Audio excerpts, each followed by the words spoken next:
Congratulations Dipesh जी, ये आपका पहला पैरालंपिक्स है। तो इसकी खुशी, इसकी एक्साइटमेंट क्या है? इसकी खुशी तो लफ्जों से बयां करना मतलब इसकी बेइज्जती हो जाएगी। खुशी तो बहुत ज्यादा है, मतलब ये तो अन मतलब मैंने सोचा भी नहीं था कि मैं 2 इयर्स की ट्रेनिंग में ओलंपिक जा पाऊंगा। पहला एक्सपीरियंस है, पहली बार जा रहा हूँ। काफी बेचैनी भी है, थोड़ा स्ट्रेस भी है, पर अंदर से खुश भी हूँ कि ओलंपिक जा रहा हूँ। अपने अपने इंडिया को मैं रिप्रेजेंट करूंगा, यही मेरे लिए सबसे गर्व की बात है, तो आई एम वेरी हैप्पी। बढ़िया। दीपेश जी, आपके जीवन में स्पोर्ट्स कब आया? कहाँ से आपकी स्पोर्ट्स जर्नी की शुरुआत हुई, ये आप हमें बता सकते हैं? स्पोर्ट्स जर्नी तो जब मैं छोटा था तो बेसिकली मेरे फादर आर्मी में, तो हम आर्मी कैंट्स में ही रहते थे। तो वहाँ पे हम गेम्स वगैरह ही करते थे, मतलब इंडोर गेम्स हो गए, छोटे टेबल टेनिस खेल लिया, कभी बैडमिंटन। तो वहाँ स्टार्टिंग से ही मैं स्पोर्ट्स में था। सो बेसिकली 2019 में मेरी स्पाइनल कॉर्ड इंजरी हो गई, जिसकी वजह से मुझे पैराप्लीजिया हो गया, तो मैं व्हील चेयर पे आया। उसके बाद 1 साल तक मैं रिकवर किया मैंने बॉडी को, मतलब स्टार्टिंग फेज में तो काफी सारी दिक्कतें होती थी। फिर मैंने गेम्स देखे पैरा के बारे में, मुझे नॉलेज मिली 2021 में, after 3 years of my injury. तो वहां से ही मैंने गेम खेलना स्टार्ट किया। तो पहला स्टेट में खेल के आया था 2022 में, तो वहाँ मुझे एक गोल्ड मेडल मिला जेवलिन थ्रो में। तो वहां से ही मेरी जेवलिन की जो जर्नी थी वो स्टार्ट हुई। 2023 में मैंने अपना पहला नेशनल खेला पुणे में, वहाँ पे मेरा सिल्वर मेडल आया। उसके बाद मैंने सेकंड नेशनल खेला गोवा में, वहाँ मेरा गोल्ड आया। फिर मैंने इंडियन ओपन खेला, वहाँ मेरा गोल्ड आया। ऐसे करते करते करते मैं फिर हमने पैरालंपिक्स के ट्रायल दिए, वहाँ पे मेरा सिलेक्शन हुआ, मैंने अपना पर्सनल बेस्ट किया, और आज मैं यहाँ हूँ आपके सामने। बहुत इंस्पायरिंग स्टोरी है। दीपेश जी, जब आप बोल रहे थे, जब आप इंजरी के 3 साल बाद आपने पैरा स्पोर्ट्स में आए, तो हम्म। जैवलिन कैसे आपने चूज किया एज ए स्पोर्ट? अब पहले तो मैं वैसे पैरा पावर लिफ्टिंग स्टार्ट करने वाला था, पर मेरे को लगा इतना सारा वेट मैं कैसे उठाऊंगा, वैसे ही मेरी बैक में इंजरी है। तो फिर एक दिन मैं गेम ही देख रहा था, नीरज नीरज सर का उस दिन गोल्ड आया था वहाँ पे ओलंपिक में। तो मैंने सोचा मैं भी ट्राई करता हूँ जेवलिन। तो फिर मैंने जब पहली बार हाथ में जेवलिन पकड़ी, तो मैंने 18 to 19 मीटर ऐसे ही थ्रो कर दिया व्हील चेयर पे ही। और उस टाइम का जो एशियन यूथ रिकॉर्ड था वो भी इतना ही था, 19 मीटर्स का। मैंने सोचा ये तो मैंने वैसे ही फेंक दिया इतनी इजीली, तो फिर मैं कर सकता हूँ। तो वहां से ही मैंने जेवलिन चूज किया और उसको एज अ प्रोफेशनल किया। और इधर हम साई गांधी नगर में ट्रेनिंग ले रहे हैं। दीपेश हाँ। जी, ये जब से आपने पैरा स्पोर्ट्स चुना, या जब जब जब से पैरा स्पोर्ट्स आपके जीवन में आया, तो एज अ चेंज आपकी लाइफ में क्या क्या हुआ है? एज अ पैरा स्पोर्ट्स में तो मैम बहुत चेंजेस हुए हैं। जब मैं स्टार्टिंग में मैं बोला कि 3 ईयर का गैप था, तो उस टाइम पे मैं काफी ज्यादा डिप्रेशन में था। मुझे यही पता नहीं था मुझे करना क्या है। हम्म। बस मैं 24 आवर्स अपने रूम में था, कुछ करने को नहीं था। स्कूल में जा नहीं पाता था, मतलब बहुत सारी दिक्कतें थी। तो फिर उसके बाद जब स्पोर्ट्स मुझे मिला, एक मेरे को सेल्फ मोटिवेशन आया, सेल्फ कॉन्फिडेंस आया, और मैं खुद को इंडिपेंडेंटली फ्री करने लगा। सारी चीजें मैं खुद ही करता हूँ। मोस्टली कॉमन थिंग्स जो मैं कर सकता हूँ वो मैं खुद से करता हूँ, किसी को कभी बोलता नहीं कि आप ये करो या वो करो। स्पोर्ट्स ने मेरी लाइफ को बहुत चेंज किया मैम। मैं बता ही नहीं सकता कि अगर मैं स्पोर्ट्स में ना होता तो आज लग रहा है मैं पता नहीं कहाँ होता, मेरे को समझ ही नहीं आ रहा। स्पोर्ट्स में तो काफी चीजें चेंज हुई हैं। स्पोर्ट्स में आपको एक रिस्पेक्ट जो आपको समाज नहीं देता, वैसे आप स्पोर्ट्स में हो तो आपको इस समाज जो है वो आपको रिस्पेक्ट करने लगता है। दीपेश जी, जब आप रेस्पेक्ट एंड स्पोर्ट्स की बात करते हैं, एक जगह पे सपोर्ट भी मैटर करता है। फेडरेशन जी। का हो गया, या पेरेंट्स का हो गया, कोचेस का हो गया। ये सपोर्ट स्टार्टिंग से तो मेरी फैमिली ने, मेरे पेरेंट्स ने मुझे सपोर्ट किया। हम्म। जो भी चीजें मुझे चाहिए होती थी वो ही करते थे, अब मेरा सारा खर्चा वही करते थे। अभी बेसिकली मैं अभी गो स्पोर्ट्स में 3 to 4 मंथ्स हुए हैं मैं शायद, मुझे अभी। हाँ। तो मैं आई मीन जब से गो स्पोर्ट्स में आया हूँ, तो मैं मतलब बहुत इजी हो गया गेम, तो मेरे को ये लग रहा है, मतलब ये इतना इजी पहले नहीं था जितना इजी अब है। पहले तो बहुत सी चीजों के लिए वेट करना पड़ता था, काफी लॉन्ग टाइम तक, 1 2 मंथ्स तक वेट करो जब आपके पास कुछ आएगा। अब तो मैं एक फोन करता हूँ विपुल सर को और बोलता हूँ सर ये चाहिए, विपुल सर बोलते हैं ठीक है मैं आपको 2 घंटे में बताता हूँ। फिर विद इन 4 to 5 डेज में मेरे पास वो चीजें होती हैं। Thank you for your kind words Deepesh जी।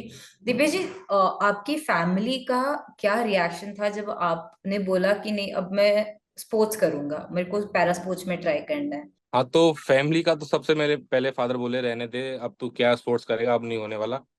तो पर मेरी मदर काफी सपोर्टिव थी। तो मैंने जब ट्रेनिंग स्टार्ट ही की थी, तो मेरी मदर ही मेरी हेल्प करती थी। क्योंकि मेरे फादर जो है वो आर्मी में, तो उनको तो टाइम मिलता ही नहीं था, कभी वो कहीं गए कभी कहीं गए हैं, उनकी पोस्टिंग भी हमसे काफी दूर दी थी, वो कभी नहीं आ पाते थे टाइम से। तो मदर ने मेरा काफी सपोर्ट किया। बिकॉज ऑफ माई मदर मैं बोल सकता हूँ, आज उन्हीं की वजह से वो थी, इसलिए मैं हूँ, और उन्हीं की वजह से मैं यहाँ हूँ। अगर स्टार्टिंग फेज में मेरी मदर ने मेरी हेल्प नहीं होती, तो मुझे नहीं लगता आज मैं पैरालंपिक्स जाने वाला था। It's not easy. जी। आई थिंक ऐसे पेरेंट्स का सपोर्ट या ऐसी मदर का सपोर्ट हर एथलीट या पैरा एथलीट के साथ होना चाहिए।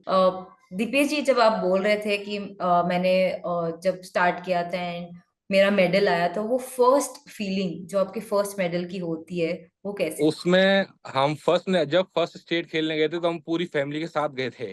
ओह। मेरे फादर और मैं, मेरा ब्रदर सिस्टर, हम सब साथ गए थे। फादर बोलते अब तू गेम खेल ही रहा है, तो हम सब साथ चलेंगे देखने के लिए। तो मेरा फर्स्ट गेम था, तो फर्स्ट गोल्ड भी आ गया। ओह। और तो फैमिली काफी खुश थी, सब खुश थे। हम फिर उसी रात को बाहर गए, हमने खाना पीना खाया, अच्छा पार्टी करी, सब खुश थे। वो फिर मेरे फादर बोलते अब तू गेम कर, जितना तुझे गेम करना है, हाँ, हम तुझे सपोर्ट करेंगे, तू जो चाहिए हम देंगे।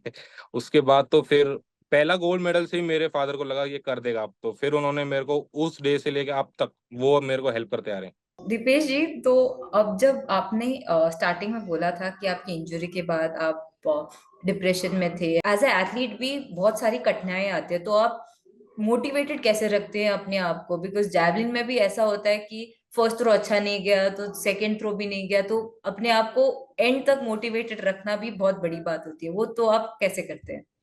ये अभी मेरे साथ हुआ है। मैं जब ओलंपिक्स के ट्रायल देने गया था, तो मेरे फर्स्ट थ्री थ्रो ही फाउल हो गए। मैं पता नहीं, मैं सोच रहा मैं करूँ तो करूँ क्या, ये हुआ क्या, क्योंकि इतना बड़ा इवेंट था मेरे लिए सब कुछ, और मेरे पहले थ्री थ्रो का फाउल होना मतलब मेरे लिए मेरी दुनिया हिल गई पूरी। फिर मैंने खुद को, मन को शांत किया, लॉन्ग ब्रीथ किया, और अच्छे से थ्रो किए, और मैंने फिर अपना पर्सनल बेस्ट देके हो गया। अब रहा सेल्फ मोटिवेशन का, तो मैम देखिए, मोटिवेशन हमेशा अंदर से आता है, कोई भी आपको मोटिवेट नहीं कर सकता। या हम बोलें कि आप उसका मोटिवेशन स्पीच सुनिए, आप उससे मोटिवेट हो जाएंगे, नहीं, ऐसा नहीं है। अगर जब तक आप अंदर से मोटिवेट नहीं होते किसी भी चीज को लेके, जब तक आप अंदर वो भूख वो नहीं आएगी कि ये मुझे करना है, ये चाहिए किसी भी हाल में, जब तक मुझे लगता नहीं कोई कुछ कर सकता है। इनर मोटिवेशन बहुत जरूरी है, मैं समझता हूँ। बहुत तो बड़ी बात कह दी, बिकॉज हम आखिर में कहीं ना कहीं ढूंढते रहते कि नहीं, अगर शायद ये होता तो मैं आज इससे कारण मोटिवेट हो जाता, ये देखूंगा तो मैं मोटिवेट रहूंगा। नहीं, ऐसा नहीं, नहीं किसी को देख के आप मोटिवेट हो रहे हो तो नहीं, आपको खुद से ही मोटिवेट होना पड़ेगा। आपके आसपास की जो चीजें हैं, उनसे आपको मोटिवेशन लेना पड़ेगा। कहीं ना कहीं आपको अंदर से ही मोटिवेशन आएगा, जब भी आप कुछ करोगे। तो बोला ना कि भूख होनी चाहिए किसी भी चीज के लिए। जी। पैशन होना चाहिए, सही बात। Passion, we need a passion, yes. True true true. Since आपने अभी बहुत रिसेंटली ये स्पोर्ट शुरू किया है, तो आपका क्या गोल्स है इस स्पोर्ट के लिए? आपके as an athlete personal goals क्या है? फिर एज अ जैवलिन थ्रोअर आप कहाँ इस स्पोर्ट को आगे पहुंचाना चाहते हैं? अभी तो देखो मैम, पहला पैरालंपिक्स है, तो मैं तो यही ट्राई करूंगा कि अपना पर्सनल से पर्सनल बेस्ट देके आऊँ, और पॉसिबल हो तो इंडिया का फ्लैग बैरियर जो है वो टॉप पे रखूं, ताकि हमारा नेशनल एंथम बजे। ये तो हर एक एथलीट का सपना है। सही बात है। मेरा पैरालंपिक्स है, मैं भी पूरी कोशिश करूंगा कि ऐसा हो। ट्रेनिंग मेरी पूरी हार्ड चल रही है, कोई दिक्कत नहीं है, सब अच्छा हो रहा है। तो एज अ स्पोर्ट्स तो मैं यही चाहता हूँ कि जो भी मेरे जूनियर एथलीट्स हैं, अगर वो इस वीडियो को देखें, तो मैं आपसे यही कहूंगा कि दिव्यांगता तो सिर्फ एक नाम है। ये तो लोगों ने हमको एक शब्द दे दिया कि ये दिव्यांग है, ये नहीं कर सकता। मैं कह रहा हूँ, अगर आपके अंदर हिम्मत है, आप कीजिए, स्टार्टिंग से ग्रास रूट से स्टार्ट कीजिए। कहीं ना कोई होगा जो आपको सपोर्ट करेगा। इस देश में अभी भी बहुत से अच्छे लोग हैं जो सपोर्ट करते हैं एक दूसरे को। तो मैं तो यही चाहूंगा कि हमारा जेवलिन थ्रो सर ने, नीरज सर ने ही स्टार्ट किया है, उनकी वजह से इतना पॉपुलर हुआ है इंडिया में, मेरे को तो लगता है। क्योंकि उससे पहले तो मेरे को भी नहीं पता था कि जेवलिन भी कोई नाम होता है। मैं भी यही कोशिश करूंगा कि जितने भी मेरे सराउंडिंग्स में एथलीट हैं, जूनियर एथलीट्स हैं, उनमें उनको मैं इंस्पायर कर सकूं। आई थिंक ये आप जो एक पल की बात कर रहे हैं जो एक्चुअली गेम चेंजर हो सकता है, वो हाँ, सुमित हाँ, अटल, नीरज चोपड़ा, ये दीपा कर्माकर, इन सब ने बताया है कि हाँ, बताया है। या यस। एक एक पल होता है एक पूरे जनरेशन को इंस्पायर करने के लिए। यस, एक पल ही होता है बस। दीपेश जी, जब आपका ऑफ ट्रेनिंग टाइम चलता है तो आप क्या करना पसंद करते हैं? आपकी हॉबीज क्या है? ऑफ ट्रेनिंग्स में मैं तो अपने फ्रेंड्स के साथ बातें करना पसंद करता हूँ मैम। और मैं जब हम ड्यूरिंग ट्रेनिंग करते हैं तो हम फ्री होते हैं, तो मैं फोन नहीं चलाता, मैं अपने दोस्तों के पास जाता हूँ, उनसे गप्पे शप्पे करता हूँ बस। क्योंकि मैं जब मैं फोन चलाता हूँ मेरी आंखों में दर्द होता है, मैं इसलिए मैंने फोन जितना अवॉइड हो सके उतना अवॉइड करता हूँ फोन को। ओ, खाली टाइम में तो मैं अपने दोस्तों से बातें करता हूँ बस। आपका कोई स्पोर्टिंग या नॉन स्पोर्टिंग आइडल है?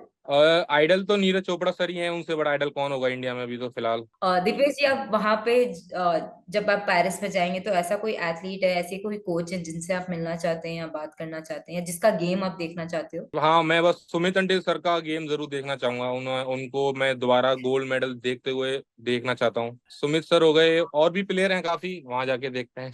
मैं वैसे गेम सबके देखूंगा, ऐसा नहीं है। Thank you Deepesh ji. Thank you so much for your time. I hope आपको अच्छा लगा हमसे बात करके, जितना हमें अच्छा लगा आपकी स्टोरी सुन के। We wish you all the best आपके गेम्स के लिए।